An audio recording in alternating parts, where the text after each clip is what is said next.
The Team Fortress 2 player feels majorly vindicated. Hey Juliet, it's Wednesday the 15th of August. Today I've decided to inflame none of our viewers by discussing Mitt Romney's choice of Vice President, Paul Ryan. Or, as you call him, the man with two first names. So on the outside, Paul Ryan seems to be a pretty good choice. The New York Times has stated that he is intent on erasing deficits. If only. Anyway. So, Paul's pretty famous for two things. First, his budget proposal, which I'll talk about in a minute, and second, his Medicare proposals, which I'll talk about right now. Paul's Medicare overhaul is pretty cool. First, going to start by raising the eligibility age for Medicare from 65 to 67 by 2034. So in 22 years, a 66-year-old won't be able to use Medicare. Paul also wants to cap Medicare spending at 0.5% higher than the annual GDP growth. So Paul's plan, which would start in 2022, involves setting aside a specific amount of money yearly, and then money would be given to old people to either buy private health insurance or regular old government-mandated Medicare on a new exchange he's going to make. Basically vouchers. So I know what you're thinking. That was really boring, and you're lame, and you're awful, and I hate you, and I hope you die. But wait. There's more. So Paul would make an exchange where all of the programs, including regular Medicare, have to submit a bid for how much they're going to charge for recipients of their plan, much like the exchange system that Obama is implementing in Obamacare. Each healthcare plan in the exchange would have to give out a set of benefits that are at least equal to the set Medicare is providing. So then the Medicare program would pay for either the second lowest bid on the exchange or regular Medicare, whichever one happens to be cheaper. And then the government gives those old people vouchers and sends them on their way. However, if the old person needs medical attention that isn't covered in the second lowest bid or in the regular Medicare plan, then that old person could have to pay out of pocket, which kinda sucks.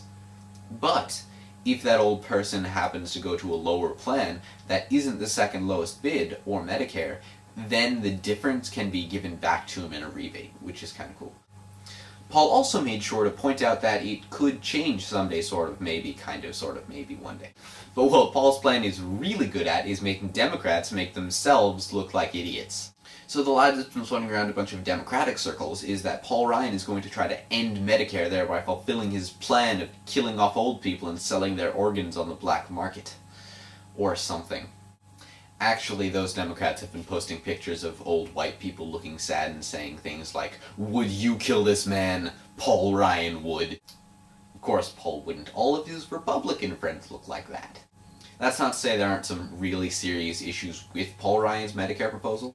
Jonathan Gruber, an economist at MIT, said that the government plan will attract all of the really sick people, and then all of the healthier people are going to go to the private sector, which wouldn't really help anyone that much. Also, the plan would add between $14 and $50 trillion in debt by 2040. Also, according to the Congressional Budget Office, by 2030 it would cost hella monies for old people to get better.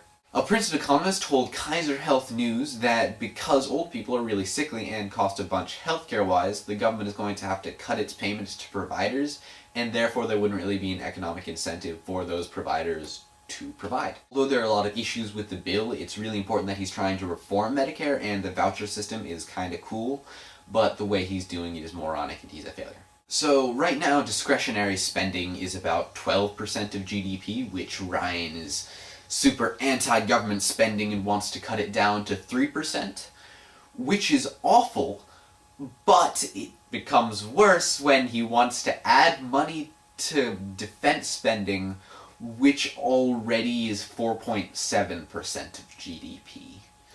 He's also said that he can cut taxes without a net loss of revenue by closing loopholes, the kind of loopholes which he hasn't actually specified, and I'm not totally sure which ones, and I seriously doubt he is either. His plans have less net logic than Michelle Bachmann. The links to all of the information that I just told you are in my pants. Juliet, because your challenge involved things you did in your video, my challenge for you is tell me about Obama's budget proposal and Medicare plan. See you Friday! Bye!